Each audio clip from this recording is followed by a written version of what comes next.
With 136 seats, the Congress has swept Karnataka. But interestingly, its capital, Bangalore, has bucked the trend. The BJP has done fairly well in the face of a Congress conquest. Look at the numbers, and let's put out those graphics here. Bangalore urban and Bangalore rural have 32 seats combined. The results, as they stand right now, are a split between the Congress and the BJP, 16 each. Last election, that is in 2018, the BJP had won 11 and the Congress had won 17, which means, compared to last time, the BJP has won 5 more seats in Bangalore. The JDS, the question is, the JDS, in fact, last time had won 4 seats. They have won none in Bangalore this time. What explains this, given the city's crumbling civic infrastructure and those unforgettable visuals of crores in cash being recovered from a BJP MLA? Before I go to my guests, I want to hear from citizens of Bangalore. I'm going across to Deepak, who is joining us, and Deepak is joining us live from the KPCC office. Maybe an interesting place, Deepak, to understand why the city of Bangalore is split between the BJP and Congress. And how come Bangalore has bucked the trend, as it were?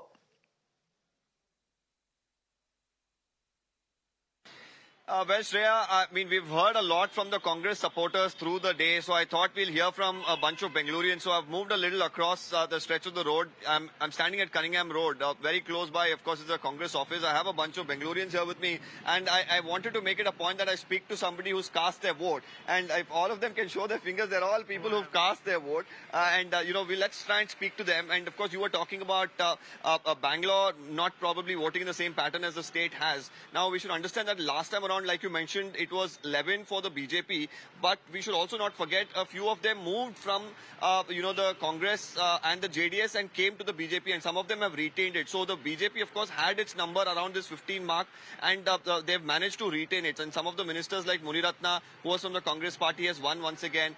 You also have somebody like S.T. Somashekar, who was from the Congress. He has won once again. Mr. Gopalaya from the JDS has joined the BJP. So it's somewhere the BJP has managed to maintain that particular number. And probably one could speculate that whether Prime Minister's roadshow, that massive couple of day roadshow in Bengaluru, whether that had an impact. And you also mentioned about the civic infrastructure. But the irony here is we had flooding in the IT capital. Madhepura area, of course, dominates that particular issue.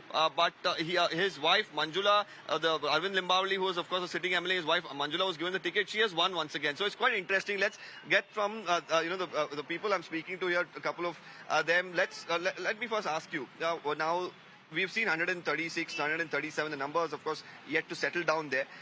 Congress, of course, has got a thumping victory, and it's not happened for decades now. But in Bengaluru, many of these issues were spoken about, civic issues, but somewhere the BJP has still managed to, hold its ground here. Yeah, I feel it's a good win for the Congress because it's not a hung government anymore. So probably, whatever the government would have come, probably the infrastructure should improve now because they have now full 5 years to, show what they can do. And I think it's a great chance for them now to actually prove themselves. Right. This is one thing that I've heard from many people, that we don't want an hung assembly because it affects the development of the state. But I'd like to ask you, the Prime Minister was here for a couple of days. We saw that mega roadshow. Do you think it helped at least the BJP in Bengaluru, or do you think that the urban citizens think differently when they vote? I think it helps because once you have Modi around here, the state is going to shift the votes. But ultimately, it's also my problem, right? I'm looking at my area, how it's kind of developed, how you're treating civic issues, everything. If that is not answered, I think Modi can help to a bit, but ultimately I'll still go back to my corporate assembly election. Assembly elections, right? So my point of view is about what do you do for me? Are the roads clean? Are the toilets? No, most of them you're taking care of us right now, right? So the question is about that particular candidate. So it's not about Modi at that point of time. Okay. So if they're not doing a good work, I'm not very happy to vote for them. If I feel there's a need for change, then I'll go for it. A lot has been spoken in the last couple of years about the civic issues in Bengaluru. Was that something that you kept in mind while all of you all, of course, were looking to choose your candidates? And more importantly, how do you really look at this particular trend of Bengaluru voting is slightly different compared to the other parts of the state? See, Bangalore has a maximum number of educated people, right? Youth or be it elders, and we have the education capital of almost education capital of country. So you will notice that there are a lot of educated people over here who understand what kind of infrastructure is required for them to run around in this city and work around. So if that is hampered in some way, definitely they're going to go against the people who are in charge of that. It's like if for example, if you see like places like Sajapur Road or EcoSpace and stuff, which was flooded in the rains. That's the irony. Exactly. Where, in fact, he's talking about the flooding, and the irony here is the legislator, who of course was the MLA there, Mr. Arvind Limbavli, his area, of course, came under quite a bit of scanner because of the flooding, Shreya, but his wife has been re-elected. So it's quite interesting how Bengaluru votes, but more importantly, the entire IT side of town, the biggest problem that the area has faced in terms of voting is that many of them in the IT industry don't come out to vote itself. So is it just probably outrage on social media but not in the polling booths? That's also a question that comes up. Back to you. Well, the voting percentage in Bangalore urban was 53%, lower than the last two elections. So what can you say? And this is one district that contributes 36% of Karnataka's GDP. Thank you very much, Deepak, for getting us those voices from the ground in Bangalore. Let me introduce my guest this evening. Dr. Sameer Kagalkar is the state convener of the economic cell of the BJP. He's joining us on the broadcast. Thank you very much, Dr. Sameer, for being with us. Shama Mohammed, good to have you on the show, national spokesperson of the Congress party. We have Pooja Prasanna. She's just turned out to be a resident expert here for us in Mirror now. She's the editor head reporting at the News Minute. Pooja, welcome. And Leo Saldana is the founder of the Environment Support Group and Citizens Voice. So he's representing Bangalore citizen here on the show. Shama, I think I need to come to you first. If you look at Bangalore's results, what do they tell you? Yes, the Congress, the Congress's entire campaign was very focused, and that campaign has paid dividends today. A clear sweep. This was an anti-BJP vote, very clearly.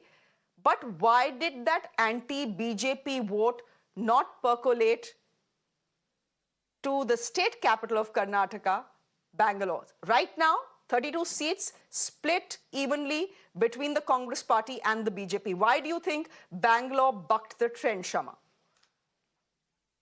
See, I don't want to know about why the Bangalore bucked the trend, why that one did not buck the trend.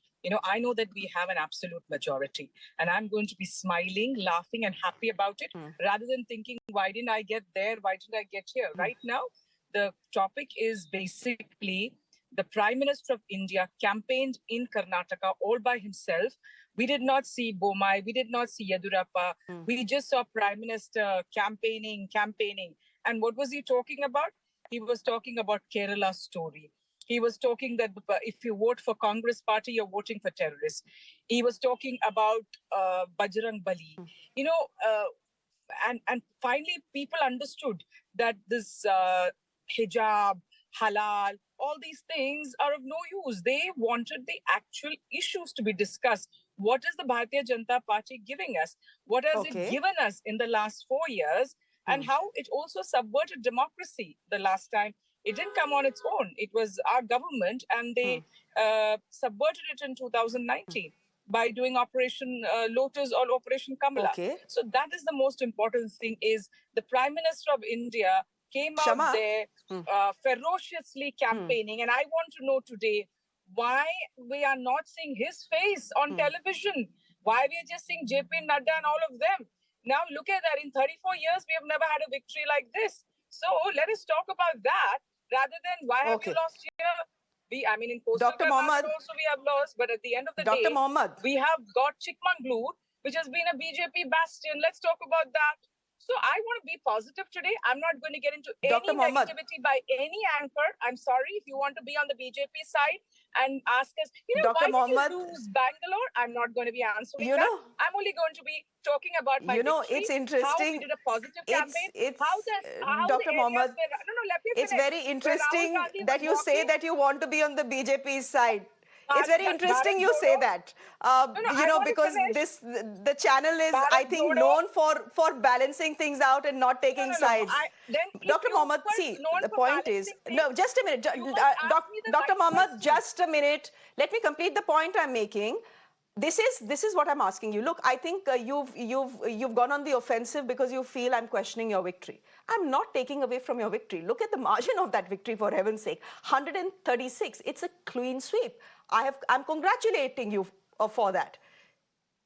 While having congratulated you, I am simply trying to understand whether there is a divide between urban Karnataka and rural Karnataka, and why a party that has swept the state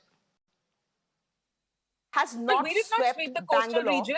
Karnataka's capital. That is a very simple thing we are trying to understand. That's all. Coastal with the Bharatiya Janata I Party. did actually. You speak of coastal Karnataka, then let me tell you about Mangalore. Mangalore City North, Dakshina Kannada, Mangalore City South, Mangalore City North and Mangalore City South have both gone with the BJP. Mangalore has gone with the Indian National Congress. The show is called Urban Debate, which is why I'm just trying to initially focus the discussion on what has happened in urban India, in urban Karnataka. It's not about even the Hyderabad, Karnataka, the Mysore, all of them we've got. Bombay, Karnataka is out with us. It's just some of the few seats. Of course, maybe the candidates would be there. There would be some rebel candidates. So we have not analyzed it. Today, you should ask me and ask and tell the people. I want to know when the BJP person is Narendra Modi coming out and saying that he is responsible for the defeat, or is he a leader who only his face comes out when there is success? Like when the COVID vaccinations were not there. People were dying, we'll get to that in a bit. 2 months. And then suddenly he wakes up. That's the question today. We'll get to that in a bit. I'm going to be positive in talking about my party. You know, we'll get to that. And now we have swept Karnataka. Yes, I'm not going to get into any of course it is a day to be positive. Who's denying that? Whenever BJP wins, it's a day to be positive for the Congress party. No one is denying that, Dr. Shama Mohammed. No need to get on the offensive here. Acha, theek hai. Let's talk about Bharat Jodo. Bhai, let us first talk about what I want to talk about. Then we'll talk about what the Congress party wants to talk about. Dr. Mohammed, first let's talk about what I want to talk about. Then we'll talk about what what you want to talk about. Pooja Prasanna, would you want to? Okay, Dr. Mohammed. Now you've raised some questions. I just wanted to initially start this debate with Bangalore because it's an important district that we need to talk about, and why Bangalore has bucked the trend. All right, that is something that we want to focus on during the initial part of this debate. Don't take offense to it. This is not, as I said, taking away from the Congress party's victory. I've already congratulated you for it. And I don't need to speak on behalf of the BJP, because the BJP already has a representative on the show who will be speaking on behalf of his party and can answer as to why Mr. Narendra Modi has gone MIA, which is missing in action. But Pooja Prasanna, any thoughts on why the BJP, why Bangalore has bucked the trend? I just find the numbers from Bangalore interesting. Is it telling us that rural Karnataka and urban Karnataka are of two completely different frame of minds who respond to completely different kind of promises that are made? No, I understand where you're coming from, because, we've just seen one bad headline after the other, from Bengaluru as far as infrastructure is concerned. And the citizens have nobody but the BJP to blame, because there's BJP in power at the union level, at the state level. And before BBMP was dissolved in 2020 September, BJP was in power there as well. And in fact, the BJP government was responsible for not holding elections to BBMP for as many years. But despite that, I think the prime reason, like you rightly pointed, is those who complain the most do not turn up to vote. And people who do actually vote are party loyalists who have been voting for the local candidate. So I would go as far as saying that this perhaps, a large reason for this is the choice of candidates. And that also means that the 4 or 5 defectors who went from Congress and JDS and joined BJP in 2019 have also won, except one person, MTB Nagaraj, who did not win from Hoskote. The rest of them have all been re-elected. They have money power, they have muscle power, they're very influential in their areas. So 5 seats came directly from there. And I do really believe that Prime Minister Modi's carpet bombing campaign over the last 2 days did have some sort of an impact. But I think, we talk about this every now and then, but there has to be some sort of Congress and the JDS perhaps should look at why the citizens go and vote for a party that they say they have lost faith in, but still come election day end up voting for it. There probably needs to be a more targeted campaign by these two parties.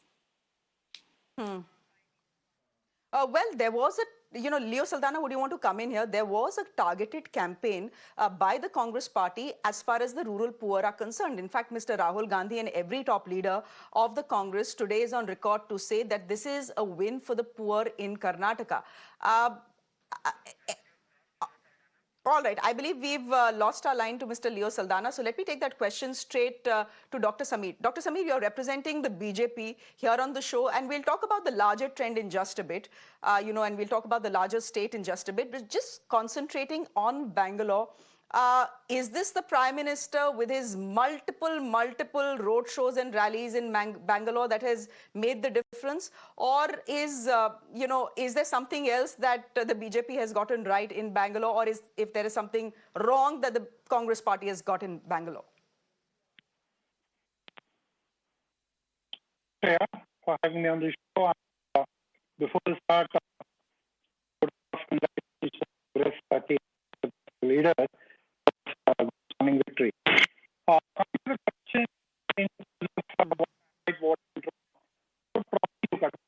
Dr. Sameer, we'll have to fix your audio. We'll have to fix your audio. It's not very cool and good right now. It's been a long day, I guess, for your headset and for your laptop as well. Leo Saldana, let me come to you. I think you're back on the line with us. Any thoughts? I mean, look at what we've seen in Bangalore, right? For example, we met and we spoke when the BBMP was building a road over a lake in Bangalore. Remember how much outrage there was? So much outrage when we saw wads of cash being recovered from a BJP MLA's residence and from his son, right? So much hue and cry when a metro pillar falls and kills a woman, a young mother, all under the watch of the BJP. And yet, the BJP has actually bettered its tally in Bangalore. What do you think explains that? Well, I think, one straightforward answer to that is, it's a very simple answer. I am sure that people in the Congress may disagree with me on that. I actually did not see the energy in Congress's campaign within the city because there's so many issues that you could have picked up and campaigned on. And as a political party, I just saw them not having that energetic push to raise those issues which matter to the people. Whereas I actually saw the BJP coming out and doing all sorts of tricks to convince people that, they were going to give a better governance for the next 5 years. And the city is rather isolated from the rest of the state in terms of the issues the city has. So if you talk to most Bangaloreans who are middle class, their concern begins and ends with their neighborhood or the road they take to their office. And with that kind of a myopic electorate, I think you really need to work to bring the working classes and the poor out. And I think Congress failed quite miserably in Bangalore in doing that. Now, I'm not saying the Congress did this across the state. Across the state, they seem to have connected with the people. But in the city of Bangalore, they did not. So, for instance, BJP started, tarring roads just 2 weeks before the election. And suddenly the roads which were not tarred for 4 years got tarred. Now, for an electorate which is kind of, wants good roads, and that's the maximum they ask from democracy, I think that's a cheap way to get a ticket, and they got it. And of course, the cheap tricks that the Prime Minister played by blocking traffic and making our life miserable for 2 days also worked to some extent, I would say. But I would also say that if Congress had done a systematic campaign within the city and worked for a very long period of time, it was not just about saying BJP is bad, but why is BJP not delivered? That kind of language was missing. So from a perspective of a person who is continuously working with such issues, you raise the question of the lake. Now, Muniratna apparently has lost, if I'm not mistaken. So people remember these things and they will punish them. And I guess people would have also punished a lot of the sitting MLAs who did not deliver at all. But then there was a lack of turnout in the city. And I guess the so-called BJP voters came out in larger numbers than those who were willing to question the BJP. So these are some analytical answers one can offer. But I think by and large, now there is an opportunity for the Congress party to set right major wrongs that have been done to the city. Now, let's also remember that many of the wrongs that the city is suffering from is a result of Congress's decisions in the late 1990s and early 2000s, when S.N. Krishna was the chief minister. He basically, instead of democratizing the city, he turned it into a kind of a metropolis, which became a capitalist hub. Only the super rich and their issues got heard. By and large, everybody else's issues got snuffed out. He destroyed the very promise of deep democratization of local governments, urban local governments, that was brought by the Congress in 1992 through the 74th Amendment.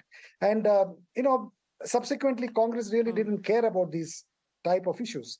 Now, here is an opportunity to go back and deliver the promises of the early 90s when some good reforms took place, and also deliver on the promises that took place in the UPA 1 particularly, which we have seen under the BJP rule has been smashed. For instance, the Right to Information Act has been completely smashed. So if you look at the citizen response across the state, in the last 3-4 years, in fact, I just met some journalist friends and came, they said, we actually feel the fresh air. Now, when journalists speak like that, you can imagine the climate of fear that was there across the state. That climate of fear is gone. Now, Congress has a lot to do, including ensuring liberal values come back, that our public schools are not RSS shakas and factories for, demonizing Muslims and spreading bigotry and hate, which is like a terrible thing. A Muslim boy can meet a Muslim girl and hang out in a bus, and that's not a problem at all for any of us, except it's a problem for Bajrang Dal. And now they can be tamed. The police needs to be cleansed, because the police is really communalized. We have seen it in police station after police station after police station. When cases have come to them about violence against certain vulnerable communities, they look the other way. Whereas they overdo certain attacks on the majority community. Now that has to go. So there's a lot of groundwork that the Congress has to do, and very quickly. And, we are really not looking at this election as just a victory of a party which promises liberal values and democratic values for the state of Karnataka. But we're seeing this as a springboard in which one can leapfrog and then really reclaim the lost democracy that is taking place across the country. And we have seen how Manipur has burned because of the type of ethnic clashes that are going on there. We do not want that to happen anywhere else. So, yes, Bangalore does not care about Karnataka. That's really Pooja there. Prasanna. If you look at most Bangaloreans' views, it's all about them. It's all about their needs. It's about their apartment. It's about RWS. And let's also understand they're all upper class. That's very apparent from the voter turnout there. Other people in that sense. It's very apparent from the voter turnout there. 53%, the lowest in the last 10 years. Pooja Prasanna, I don't have too much time on the show. I wonder whether Dr. Sameer is with us. But look at the Congress party. A large bulk of their focus was on the poor, on the rural poor. Is that disproportionate focus on the rural poor, is that something that has pushed urban Karnataka away from the Congress party? I don't think there's anything wrong in focusing on rural poor. But at the same time, I think Leo was absolutely right that it's just, a very listless campaign by the Congress party, and also complete apathy on part of Bangaloreans. In fact, I'd go, Leo said that, people in Bengaluru don't care about the rest of the state. I'd go as far as saying they don't even care about their neighborhood really, because if they did, when you're, for months on end, struggling to just get from one side of the road to the other, and you know that there is one party and only one party you can blame for that, why would you go out and vote for that party? So, I just say that people are more content just sitting and being armchair critics, passing comments on social media. But really, when it comes down to going out and voting, they have miserably failed.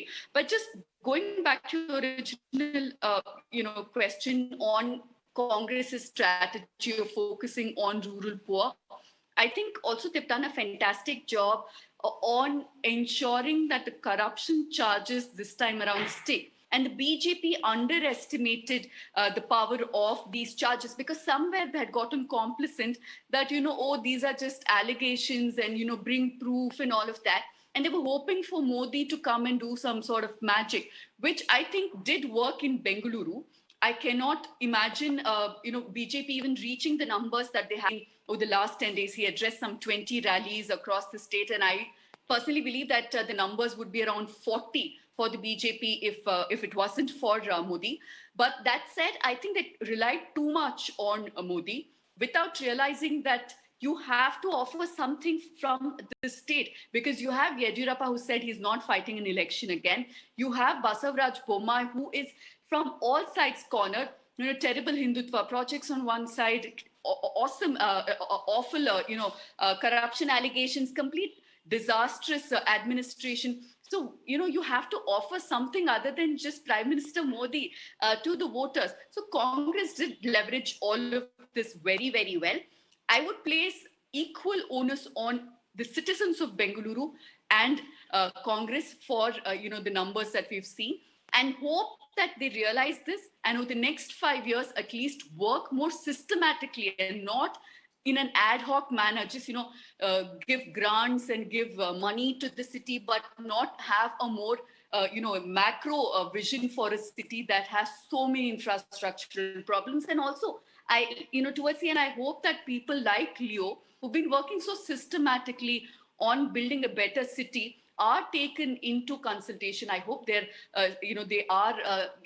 advice is taken more seriously by the government this time around, so that there can be more comprehensive development. Okay, we leave it there for the moment. Now is the chance for Congress to win Bangalore's heart, as it were. We leave it there for the moment. Thank you very much, Leo, for joining us. Thank you very much, Pooja, for joining us. I just wanted to focus urban debate today on how Bangalore has voted, because Bangalore's voting percentage, as you know, was a dismal 53%. The average for the state was 73%. But Bangalore is very, very, very important for Karnataka. After all, it is not just the IT capital or the intellectual capital. It also accounts for 36% of Karnataka's GDP. Thank you guys for joining us this evening.